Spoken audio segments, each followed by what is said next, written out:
Veľa ľudí v tejto sále, dneska tu prítomných, hovorí, že ja som ten, ktorý má toto všetko tu na svedomí. Ako to všetko vzniklo, vám teraz možno rozpoviem. Nie všetky rieky na Slovensku sa vlievajú do Černého mora, ale niektoré idú aj na sever. Vyberajú si tú ťažšiu cestu. Jedna taká rieka je aj Poprad. A tým, že je to výnimočná rieka, píše aj výnimočné príbehy.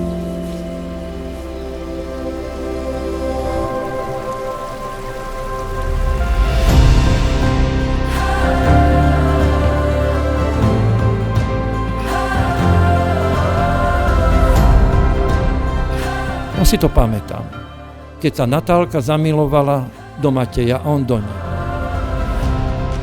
Babka Julka mi zvestovala: predstavte si, naša Natálka už má aj frajera.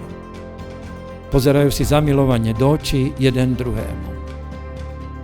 To je tá prvá láska, kedy k tomu nepotrebujú nikoho.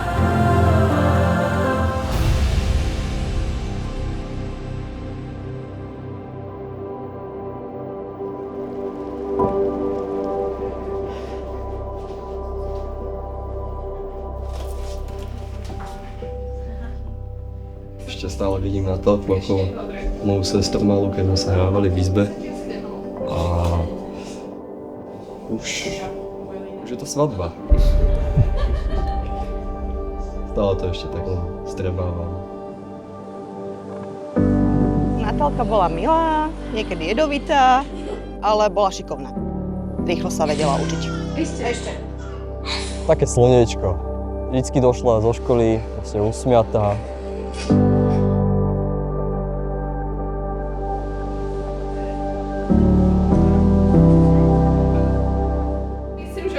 Čo to viete? Wow. Je pod krkem. Šikovne. Majka vážna. Matej ako dieťa Veľmi živý, nevyspytateľný. stále hľadal spoločnosť iných detí alebo mladšej sestry. Prišiel, udrel ma, už sme sa naháňali. Mňa strašne vytáčal. On ma vedel naštvať behom sekundy. Ale bol šikovný. V 3 rokoch už jazdil na motorke, na štvorkolke. A ešte dokonca povozil aj svoje tety, ktoré mali 55 rokov a viac. Vážení svadobní rodičia a milí hostia. Dovoľte nám, aby sme vám porozprávali o živote Natálky a Mateja a hlavne o ich láske. Natália zostala na brehu len tak stáť a pýtam sa: ty s kým ideš do lodi? A ona hovorí: nemám s kým. Tak, budeš mi robiť háčka. To je ten vpredu, ja to kormidlo. Celý splav mi robila háčka. Rozchádzali sme sa s tým: Jožko, o rok zase budem robiť háčka. Rok 2017, nejak som pozabudol a zobral som si tu sedových Mateja. V momente, ako Natália zistila, že mám Mateja háčka, ho znenávidela. Asi 3-4 dní ho ani vidieť nechcela.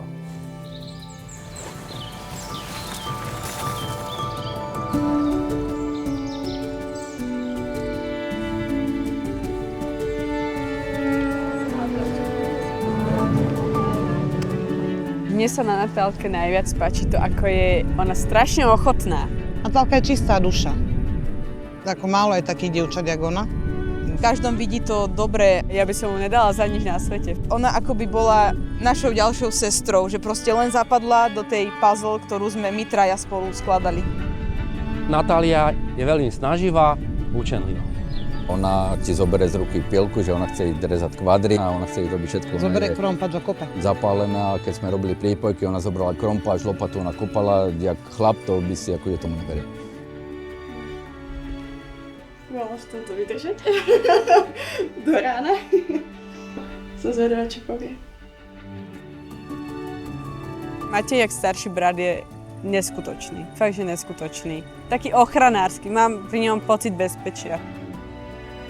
Ty, keď mňa alebo Zojku videl smutné, rozosmial nás svojim dokonalým humorom, ktorým by rozosmial aj najsmutnejšieho človeka na svete.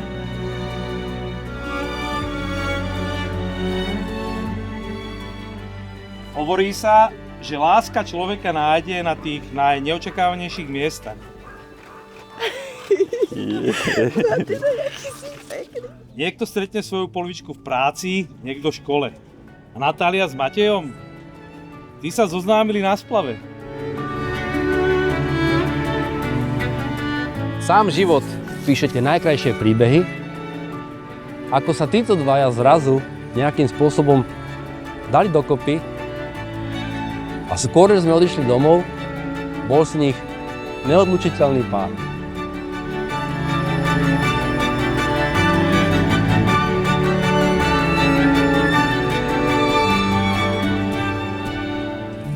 Neviem, či sme sa dozvedeli od Mateja, skôr som sa to dozvedel od môjho suseda, ktorý ho zobral prvýkrát na splav, ktorý sa za ňo zaručoval, že neboj sa, nič sa mu tam nestane a vrátil sa zo splavu a Jožko víťazoslávne nám potom došiel oznámiť, že Matej sa vám tam nejako tak troška zamiloval.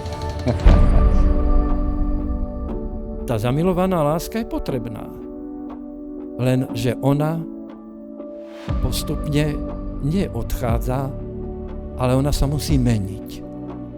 Meniť sa tak, ako sa tá voda na to víno začalo meniť. Títo dvaja to spolu ťahajú 8 rokov. V každom vzťahu príde hádka, kríza, možno malé odlúčenie. Ale dôležité je nevzdať to. To si normálni ľudia vo vzťahu nevedia predstaviť, čím si oni preskakali. A aj tak spolu držia. A to je tá láska druhá, o ktorej svätý Pavol hovorí, že musí byť trpezlivá, niečo zniesť, dokonca to ťažké odpustiť, aj pretrpieť. A ona potom nezanikne.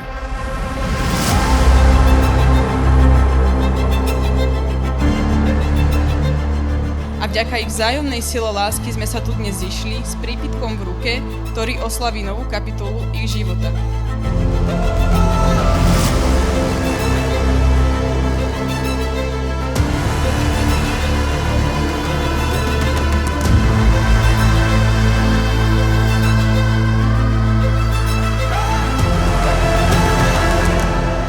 Milí ženíchu, krásne miesto. Menem Rávovských mládencov sme si vás dovolili zastaviť. To ste si dovolili? Protože si z ženíchu dovolil vstúpiť do Rávovskej Getsemánskej záhrady a tu najkrajší rúžu trhnú. Máte všetko a naše dobre. Ty si furt chcela. Dobre.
Matej, Natália, každá láska je niekedy ako rieka, chvíľami pokojná, inokedy trochu búrlivá, ale keď sa dvaja vedia naladiť na rovnaký rytmus, vždy doplávajú tam, kam treba. Dnes už nie ste len parťáci na splav, ale parťáci na život.